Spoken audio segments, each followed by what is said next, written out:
نہیں پہنچا، ایصال ثواب ثابت ہوا کہ نہیں ہوا. لیکن ایک خاص بات آج آپ کو یہاں بھی سمجھنا ہوگا، وہ قبر کے اندر لیٹنے والا کوئی معمولی انسان نہیں تھا، قبر کے اندر جانے والا کوئی معمولی انسان نہیں تھا. وہ کون تھے؟ میرے رسول کے صحابی تھے، میرے آقا کے صحابی تھے. صحابہ کرام نے پوچھا، آقا نے کیا کہا پتہ ہے؟ تمہارے اس نیک بھائی پر، تمہارے اس نیک بھائی پر، یعنی وہ گنہگار نہیں تھے بلکہ وہ نیک تھے، پھر ان کی قبر تنگ کیوں ہو گئی؟ ان کی قبر شارٹ کیوں ہو گئی؟ ان کی قبروں نے ان کو دبایا کیوں؟ اللہ اکبر. قبر تنگ ہونے کی وجہ کیا تھی؟ تو صحابہ نے عرض کیا، آقا جب یہ نیک ہے تو ان کی قبر تنگ کیوں ہوئی؟ قبر تنگی کی وجہ کیا ہے؟ تو آقا ارشاد فرماتے ہیں، حدیث سے پاک کا مفہوم ہے کہ یہ بڑا نیک تھا لیکن یہ پیشاب کے چھینٹوں سے نہیں بچتا تھا. بعض مفسرین نے لکھا ہے کہ اصل میں وہ صحابی بکریاں چراتے تھے، اور بکری چراتے چراتے کبھی کبھی لاشعوری طور پر بکریاں جب پیشاب کرتی تھی تو وہ پیشاب کے چھینٹے ان کے کپڑوں پہ لگ جاتے تھے، ان کے بدن پہ لگ جاتا تھا، یعنی وہ پیشاب کے چھینٹوں سے نہیں بچتے تھے. تو نیک ہونے کے باوجود ان کی قبر تنگ ہو گئی،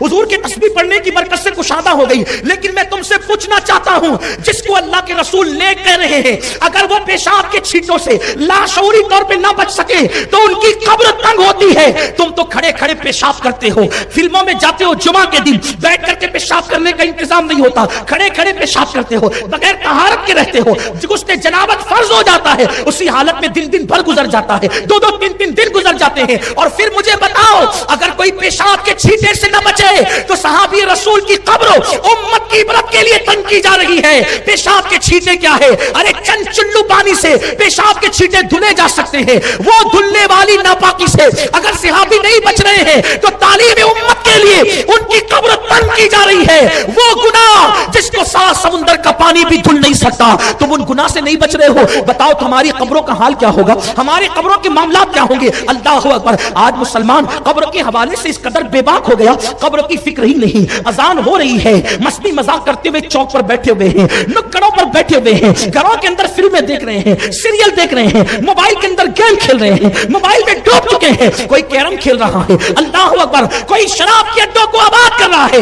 ارے بکری کے پیشاب کے چھینٹے اگر قدم پر لگ جائے، جسم پر لگ جائے تو قبر تنگ ہو رہی ہے. وہ شراب جو پیشاب کی طرح ناپاک ہے، تم اپنے حلق کے اندر اتارو گے تو تمہاری قبروں کا انجام کیا ہوگا، تمہاری قبروں کا حال کیا ہوگا. آج مسلمان اتنا بے باک ہو گیا کہ دنیا کی رنگریلیوں میں ڈوب کر کے قبر کو بھول گیا.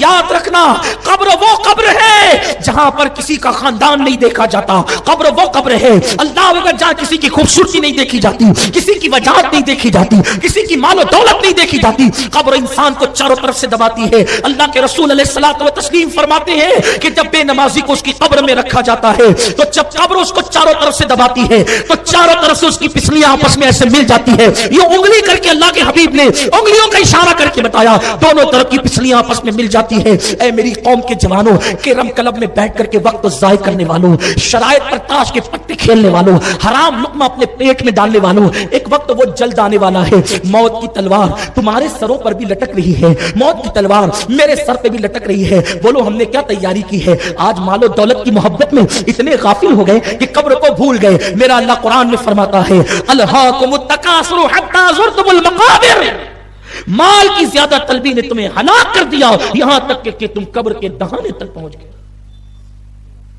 آج نہ حلال دیکھا جا رہا ہے نہ حرام دیکھا جا رہا ہے، الگ الگ انداز سے کاروبار کی جائے. اگر مال کمانے کے لیے کسی کا قتل کرنا پڑے تو آج کا مسلمان قتل بھی کر رہا ہے. مال کے لیے کسی کا گھر اجاڑنا پڑے تو آج کا مسلمان گھر بھی اجاڑ رہا ہے. مال کمانے کے لیے اللہ رسول کی نافرمانی کرنی پڑے تو آج کا مسلمان اللہ رسول کی نافرمانی بھی کر رہا ہے. میرے بھائیوں، آخر بتاؤ تو کتنی گارنٹی لے کر آئے ہو، کب تک جیو گے؟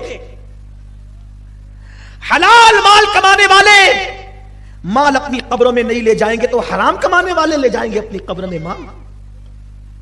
کیوں جا رہی ہے میری قوم نشے کی طرف؟ کیوں جا رہی میری قوم حرام کی طرف؟ لوگوں کا حال ہی ہو گیا، 10 روپے قرضہ دے، کل 15 لا کر کے دوں گا. یہ سود ہے. کچھ تو ایسے نکامے ہیں کہ بیٹھے رہتے ہیں ہوٹل پہ، ہوٹل کی کرسیاں توڑتے رہتے، بیوی جائے برتن جھاڑو کرنے اور یہ ننگے نواب. یہ اپنی استری نہیں ٹوٹنی چاہیے. اسلام بوجھ بننے کی بات نہیں کرتا، اسلام بوجھ اٹھانے کی بات کرتا ہے. مرد وہ نہیں ہے جو بیوی کی تنخواہ پر گزارا کرے، مرد وہ ہے جو خود کما کر کے دوسروں کا بوجھ اٹھائے. لوگ بڑی بڑی باتیں کرتے ہیں، حرام مال کماتے ہیں، بیٹھے رہیں گے، وہ آ رہا ہے، وہ نہیں ہے وہ ہے، وہ نہیں ہے وہ ہے. اچھا شرط لگا، وہ نکلا تو تو چائے پلائے گا. اسلام میں شرط لگانے کی کیا گنجائش ہے؟ نہیں، کچھ نہیں. کچھ لوگ ایسے گھنٹوں گیم کھیلتے موبائل پہ بیٹھے ہوتے، کھلونا بنا لیا موبائل کو، ناجائز ہے، ٹائم برباد کر رہے ہو. سوچو قبر، صحابی رسول کی قبر، صرف پیشاب کے چھینٹوں سے نہ بچے، قبر تنگ ہوگی. اور صحابی کسے کہتے ہیں؟ اولیاء سے بڑا مرتبہ صحابہ، بڑے سے بڑا ولی صحابی کے قدم تک نہیں پہنچ سکتے. جب ان کی قبر صرف پیشاب کے چھینٹے سے، وہ بھی جان بوجھ کے نہیں، لاشعوری طور پر. ہماری قبریں کیا ہوگی؟ ہم نے تو شراب کو حلق کے اندر ڈالا جو پیشاب کی طرح ناپاک ہے. وہ کتا گولیوں کی نشے میں ڈوبے، لت میں ڈوبے، سود کے ناپاک حرام لقمے اپنے حلق کے اندر ڈالے، کسی کا قتل کیا، کسی کا دل دکھایا. جانتے ہو اگر قبر کی تیاری کرو گے تو بھی مرنا ہے، اور تیاری نہیں کرو گے تو بھی مرنا ہے. قبر میں جاؤ گے، نہ بیوی آئے گی، نہ بچے، نہ مال، نہ منال، نہ دوست، نہ احباب. میرے بھائیوں، جن دوستوں سے تم نے دل لگایا ہے نا، ان میں سے بہت سے وہ ہوں گے جو آپ کی میت میں بھی نہیں آئے. بولیں گے یار دکان پہ بیٹھنے والا کوئی نہیں ہے، پلیز ذرا سا تھوڑا اگر جنازہ مؤخر کر دیتے تو اچھا ہوتا. ہنسنے کی بات نہیں ہے. قبر میں اکیلے جانا ہے، اکیلے، اور وہاں صرف عمل پوچھا جائے گا. عمل کام آئیں گے. کیا کیا تیاری کی ہے؟ اللہ نے ہمیں دنیا میں ٹائم پاس کرنے کے لیے نہیں بھیجا، دوسروں کا مذاق اڑانے کے لیے نہیں بھیجا، آوارہ گردی کرنے کے لیے نہیں بھیجا، عورتوں پہ بدنظری کرنے کے لیے نہیں بھیجا، کسی کا گھر اجاڑنے کے لیے نہیں بھیجا. اگر ایک چھوٹی سی نیکی رستے سے تکلیف دینے والی چیز کو ہٹا کے نیکی کر سکتے ہو تو کر لو، قبر میں کام آئے گی. ایک پیسہ کسی غریب کی جھولی میں صدقے کے طور پہ ڈال سکتے ہو تو ڈال دو، قبر میں کام آئے گا.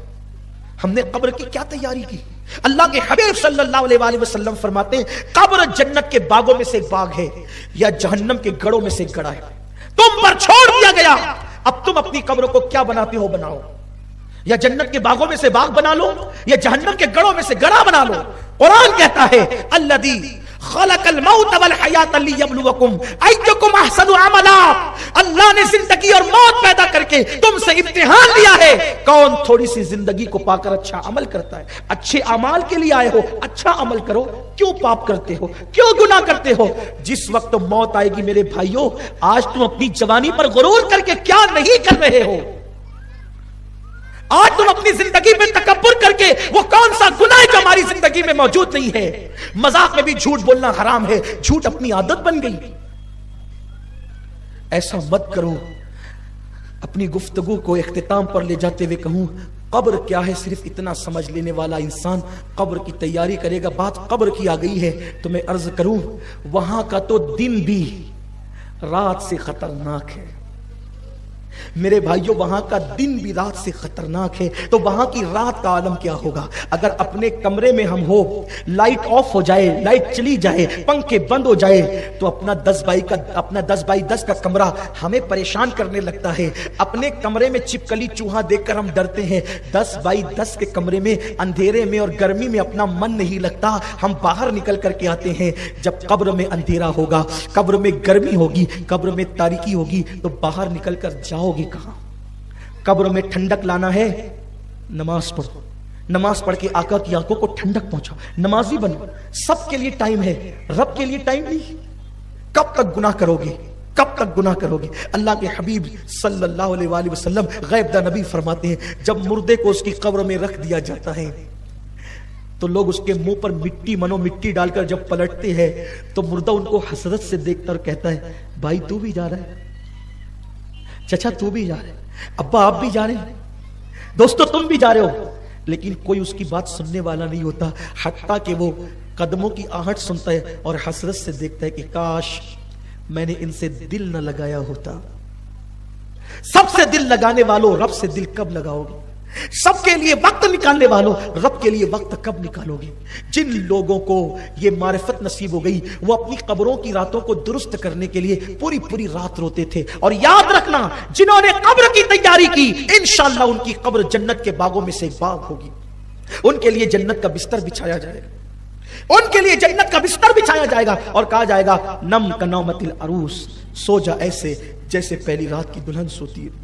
غفلت مت کرو، یہ زندگی پہلی اور آخری مرتبہ دی گئی ہے. کب تک کہ نشے کی لت میں پڑو رہو گے؟ کب تک لڑائی جھگڑے کرتے رہو گے؟ کب تک کیرم کلبوں پہ وقت گزارتے رہو گے؟ کب تک تاش کے پتے کھیلتے رہو گے؟ کب تک موبائل کے اندر گم رہو گے؟ موبائل ضرورت کے مطابق استعمال کرو، منع نہیں ہے، لیکن پوری رات پورا دن اس میں لگا رہے ہو. نہیں میرے بھائی، بہت جلدی بہت جلدی بہت جلدی موت آئے گی. آقا ارشاد فرماتے ہیں موت جب آتی ہے تو اتنی تکلیف کے ساتھ آتی ہے کہ تلوار کی 313 ضربیں اگر ایک ساتھ کسی کے اوپر لگائی جائے تو اتنی تکلیف نہیں ہوتی جتنی روح کے نکلتے وقت انسان کو تکلیف ہوتی. جو ایمان پر دنیا سے چلے گئے وہ کامیاب ہو گئے. اب باری اپنی ہے, اس گھاٹی سے ہمیں گزرنا ہے, اس کی تیاری کرو. دنیا کی رنگریلیوں میں کب تک ڈوبے رہو گے؟ لوگ کہتے ہیں ارے وہ ابھی بیٹھا تھا ابھی چلا گیا, ابھی کھانا کھا رہا تھا چلا گیا, ابھی مجھ سے مل کے گیا چلا گیا. جیسے ہم لوگوں کے لیے کہہ رہے ہیں, ایک دن لوگ اپنے لیے بھی کہیں گے ابھی کھڑا تھا چلا گیا, ابھی بیٹھا تھا چلا گیا. تھوڑا اللہ کے لیے اپنے حال پہ رحم کر. تمہاری منت کرتا ہوں, تمہارے ہاتھ جوڑتا ہوں, میری قوم کے جوانوں, دنیا میں پاپ کے لیے نہیں آئے تھے, دنیا میں گناہ کے لیے نہیں آئے تھے, دنیا میں بدکاری کے لیے نہیں آئے تھے, اپنی قبر کو بہتر بنانے آئے تھے, اپنی آخرت کو بہتر بنانے آئے تھے. بھولا ہوا سبق یاد کرو. مدینے کے تاجدار نے تمہاری آخرت کو سنوارنے کے لیے جو تمہیں اصول عطا کیے ہیں ان اصول کو اختیار کرو. خدا کے لیے قبر میں کوئی کام نہیں آئے گا, قبر میں ہمیں اکیلے جواب دینا ہوگا. قبر کے اندھیرے کو اگر اجالے میں تبدیل کرنا ہے, اللہ کے گھروں کو آباد کرو. داڑیاں منڈا کر گٹروں میں مت پھینکو, چہروں پہ داڑیاں سجاؤ.